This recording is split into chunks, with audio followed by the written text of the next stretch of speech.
नमस्कार दर्शकों, जी times news 24 live में आपका स्वागत है। मैं हूं आर पी शर्मा और आप देख रहे हैं आज के मुख्य समाचार। स्याही का निशान दिखाओ और मुफ्त पेट्रोल ले जाओ, कानपुर के पेट्रोल पंप की अनोखी स्कीम। लोकसभा चुनाव में ज्यादा से ज्यादा मतदान सुनिश्चित करने के लिए कानपुर के एक पेट्रोल पंप मालिक ने अनोखी स्कीम निकाली। शर्त यह है कि उंगली पर स्याही का निशान दिखाओ और मुफ्त में पेट्रोल ले जाओ। पतारा कस्बे के पास स्थित कुशमांडा पेट्रोल पंप और रामचंद्र पेट्रोल पंप पर आज 13 और 14 मई दोनों दिन मुफ्त पेट्रोल की स्कीम चालू रहेगी। अकबरपुर इटावा कन्नौज लोकसभा के 10,01,803 मतदाता 31 प्रत्याशियों के बनेंगे भाग्य विधाता। कानपुर देहात में माती स्थित कलेक्ट्रेट मैदान से रविवार को पोलिंग पार्टीज को रवाना किया गया। 263 वाहनों से 1173 पोलिंग पार्टीज रूट वार तय वाहनों से बूथों पर पहुंची। पोलिंग कार्मिकों ने ईवीएम व वीवीपैट की जांच की। इसके साथ ही मतदान सामग्री का मिलान किया। आज सोमवार को सुबह 7 बजे से मतदान होगा। अकबरपुर इटावा व कन्नौज लोकसभा के 10,01,803 मतदाता आज कुल 31 प्रत्याशियों के भाग्य का फैसला करेंगे। उत्तर प्रदेश के हाईकोर्ट का बड़ा फैसला, वसीयत को रजिस्टर्ड करना अनिवार्य नहीं। उत्तर प्रदेश के हाईकोर्ट ने एक बड़ा फैसला सुनाया। प्रयागराज में स्थित उत्तर प्रदेश हाईकोर्ट ने उत्तर प्रदेश के किसी भी हिस्से में लिखी जाने वाली वसीयत को रजिस्टर्ड कराने की अनिवार्यता खत्म कर दी। पूरे उत्तर प्रदेश में इलाहाबाद हाईकोर्ट के इस फैसले का व्यापक स्वागत किया जा रहा है। उत्तर प्रदेश हाईकोर्ट का यह फैसला ऐसे समय में आया जब पूरे उत्तर प्रदेश में वसीयत के मामलों से जुड़े विवाद और मुकदमे बढ़ते जा रहे थे। दिल्ली गाजियाबाद मेरठ के लिए खुशखबरी, स्टेशन पर मिलेगी सुविधा, लोगों के चेहरे खिले। दिल्ली गाजियाबाद मेरठ आरआरटीएस कॉरिडोर पर यात्रियों की सुविधा के लिए उत्तर प्रदेश में मेरठ साउथ स्टेशन पर सबसे बड़ी पार्किंग बनाई जा रही है। इस स्टेशन पर यात्रियों की सुविधा के लिए स्टेशन के दोनों प्रवेश द्वारों पर 2 पार्किंग बनाई जा रही हैं, जिनका निर्माण लगभग पूर्ण हो चुका है।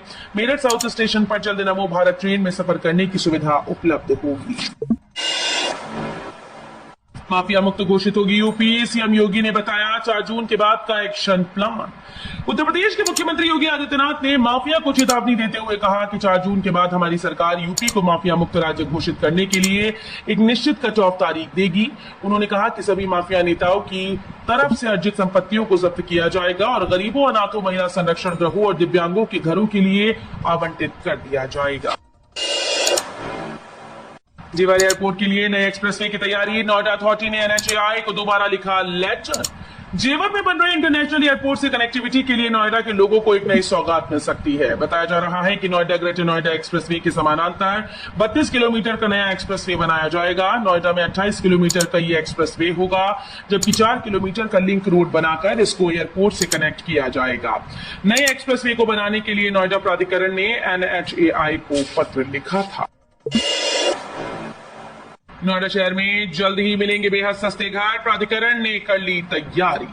उत्तर प्रदेश के नोएडा शहर में जल्दी बेहद सस्ते मकान मिलेंगे। नोएडा में मिलने वाले फ्लैट इतने सस्ते होंगे कि पूरे दिल्ली एनसीआर में इतने सस्ते फ्लैट और कहीं नहीं है। नोएडा शहर की पूरी व्यवस्था संभालने वाले नोएडा प्राधिकरण ने सस्ते फ्लैट उपलब्ध कराने की पूरी तैयारी कर ली। लोकसभा चुनाव की आचार संहिता समाप्त होने के तुरंत बाद नोएडा शहर में सस्ते फ्लैट देने की योजना लाई जाएगी। योगी आदित्यनाथ को ठिकाने लगाएंगे पीएम मोदी, केजरीवाल के दावे पर क्या बोले यूपी के सीएम। तिहाड़ जेल से अंतरिम जमानत पर बाहर निकले दिल्ली के मुख्यमंत्री और आम आदमी पार्टी के मुखिया अरविंद केजरीवाल ने बड़ा दावा किया। उन्होंने शनिवार को कहा था कि प्रधानमंत्री नरेंद्र मोदी 75 की उम्र को पार करते ही सबसे पहले उत्तर प्रदेश के मुख्यमंत्री योगी आदित्यनाथ को ठिकाने लगाएंगे। इसके बाद अमित शाह को देश का प्रधानमंत्री बनाएंगे। उनके इस बयान पर सबसे पहले अमित शाह ने प्रतिक्रिया दी। उन्होंने कहा था कि विपक्षी दल इसको लेकर गलतफहमी में न रहें, अब बारी योगी आदित्यनाथ की। गोरखपुर का यह नया स्टेशन यात्रियों के लिए बनकर तैयार, आज से चलेंगी ट्रेन। गोरखपुर कैंट स्टेशन से आज 13 मई से ट्रेन का परिचालन शुरू हो जाएगा। शुरुआत में गोरखपुर से नरकटियागंज और सिवान रूट की पैसेंजर ट्रेन चलाई जाएंगी। आने वाले दिनों में कैंट स्टेशन से नरकटियागंज, छपरा, वाराणसी रूट पर चलने वाली पैसेंजर, डेमो और मेमो ट्रेन चलने लगेंगी। ट्रेन संचालन को लेकर परिचालन, विद्युत, सिग्नल, यांत्रिक और इंजीनियरिंग विभाग ने तैयारियां तेज कर दी। जेईई भर्ती में एक पद के लिए 500 दावेदार, 968 पदों के लिए मांगे गए आवेदन। कर्मचारी चयन आयोग के junior engineer civil mechanical electrical quantity surveying and contracts भर्ती 2024 के लिए एक पद पर 500 अभ्यर्थियों ने दावेदारी की। आयोग ने 28 मार्च से 19 अप्रैल तक ऑनलाइन आवेदन मांगे। केंद्र के विभिन्न मंत्रालयों, विभागों, कार्यालयों में जूनियर इंजीनियर के 400,968 पदों के लिए देश भर से कुल 4,83,557 अभ्यर्थियों ने आवेदन किया। ग्रेच्युटी का अधिकार सेवा अवधि पर निर्भर, रिटायरमेंट उम्र पर नहीं, हाईकोर्ट का फैसला। इलाहाबाद हाईकोर्ट ने एक आदेश में कहा कि सरकारी कर्मचारी को ग्रेच्युटी उसकी सेवा के वर्षों के आधार पर देय होगी, न कि जिस उम्र में वो रिटायर होता है। कोर्ट ने कहा कि 60 वर्ष की उम्र में रिटायरमेंट कोई ऐसा अधिकार नहीं जिससे कर्मचारी को ग्रेच्युटी प्राप्त करने का अधिकार प्राप्त हो जो उसके पास नहीं है। कर्मचारी को ग्रेच्युटी का अधिकार उसके द्वारा सेवा किए गए वर्षों के नंबर के अनुसार मिलता है। बसपा के लिए अकेले माहौल बनाएंगी मायावती, विरोधियों का बिगाड़ेंगी खेल।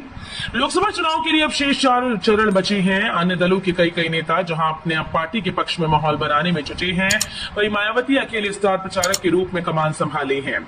आकाश आनंद के सभी कार्यक्रम रद्द करने के साथ ही सोशल मीडिया पर पार्टी की बात भी सावधानी पूर्वक रखी जा रही है। मायावती अवध के साथ पूर्वांचल को भी मथेंगी। राहुल अखिलेश पर अमित शाह का वार, सीएम योगी बोले पीएम मोदी के 2 ही विरोधी। केंद्रीय गृह मंत्री अमित शाह ने प्रतापगढ़ में जनसभा को संबोधित करते हुए कहा, ये 2 शहजादे अखिलेश और राहुल बाबा कहते हैं कि हम आएंगे तो धारा 370 को वापस लाएंगे। पीएम मोदी ने इस देश से आतंकवाद, नक्सलवाद को समाप्त करने का काम किया। पीएम मोदी ने देश को सुरक्षित करने का काम किया।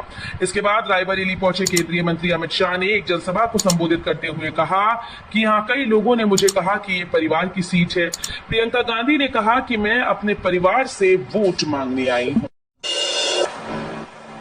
आज सोमवार 13 मई को रहेगा सार्वजनिक अवकाश।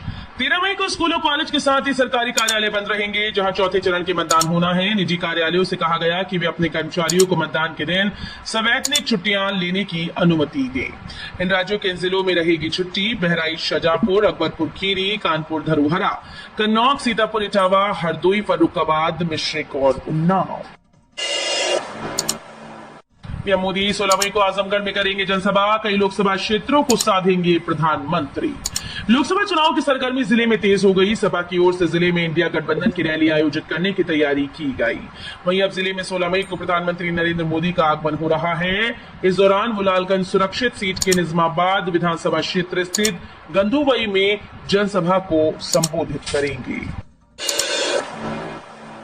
स्टेशन पर लाइन में लगने का झंझट खत्म, घर बैठे ही खरीद सकते हैं जनरल टिकट। रेल यात्रियों को अनारक्षित टिकट के लिए स्टेशन पर लाइन लगाने की जरूरत नहीं पड़ेगी। रेलवे बोर्ड की ओर से पहली बार मोबाइल ऐप लॉन्च किया गया। इस यूटीएस ऑन मोबाइल ऐप से रेल यात्री घर बैठे अनारक्षित टिकट की बुकिंग कर सकेंगे। इसके लिए यात्रियों को स्टेशन पर जागरूक भी किया जा रहा है। रेलवे स्टेशन पर टिकट के लिए घंटों यात्रियों को लाइन में खड़ा होना पड़ता है।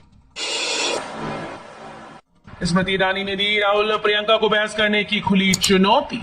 अमेठी से चुनाव लड़ रही स्मृति ईरानी ने राहुल और प्रियंका को बहस करने की खुली चुनौती दी। मालूम हो कि राहुल गांधी ने एक सवाल के जवाब में कहा था कि वो मोदी से बहस कर सकते हैं, लेकिन मोदी उनसे बहस नहीं करेंगे।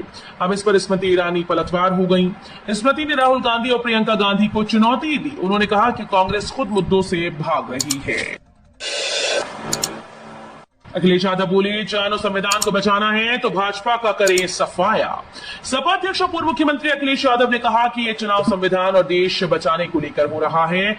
यदि जान और संविधान दोनों बचाना है तो भाजपा का सफाया करें। उन्होंने प्रधानमंत्री नरेंद्र मोदी पर सीधा प्रहार करते हुए उद्योगपतियों का कर्ज माफ कर किसानों को बर्बाद करने का आरोप लगाया। अखिलेश शहर की मोरंग मंडी के मैदान में इंडी गठबंधन के तहत कांग्रेस प्रत्याशी तनुज पुनिया के समर्थन में आयोजित जनसभा को संबोधित कर रही थी। पीएम मोदी के स्वागत के लिए भव्य सज रही महादेव की काशी। काशी में आज 13 मई को प्रधानमंत्री नरेंद्र मोदी का भव्य रोड शो होगा। इसकी तैयारियां अंतिम चरण में है। पीएम मोदी के स्वागत के लिए काशी को दुल्हन की तरह सजाया और संवारा जा रहा है। जिस रूट से पीएम मोदी के रोड शो का काफिला गुजरेगा उस रास्ते को भव्य सजाया जा रहा है। इसके साथ ही सुरक्षा व्यवस्था के भी पुख्ता इंतजाम किए गए। मेरठ में डायवर्जन। मेरठ में आरआरटीएस कॉरिडोर का निर्माण कार्य तेज गति से चल रहा है। इसी के मद्देनजर अतुल माहेश्वरी उपरिगामी सेतु के पास से आज आगामी कुछ दिनों तक दिल्ली मेरठ रोड की दोनों साइड पर सड़क का कुछ हिस्सा वाहनों के लिए उपलब्ध नहीं होगा। यहां निर्माण कार्य के लिए सड़क का कुछ हिस्सा प्रतिबंधित रहेगा। जरूरत के हिसाब से वाहनों का संचालन जारी रहेगा। ग्रेटर नोएडा वेस्ट की सोसाइटी में हंगामा। शहर में स्थित पंचशील हाइनेस के निवासियों ने रविवार को एक बार फिर से विरोध प्रदर्शन किया, जिसमें उन्होंने सोसाइटी के स्विमिंग पूल को फिर से चालू करने की मांग की। निवासियों ने सूखे पूल के अंदर जाकर बाल्टी और मग में पानी भरकर एक सांकेतिक नहाने का प्रदर्शन किया। सोसाइटी के निवासी रोहन भगत ने कहा कि पूल लगभग 4 साल से बंद है। हमें बिल्डर की ओर से क्लब और अन्य सुविधाओं का वादा किया गया था, लेकिन स्विमिंग पूल अभी भी बंद है। आसपास की सभी सोसाइटीज में पूल चल रहे हैं, लेकिन हाइनेस में चालू नहीं।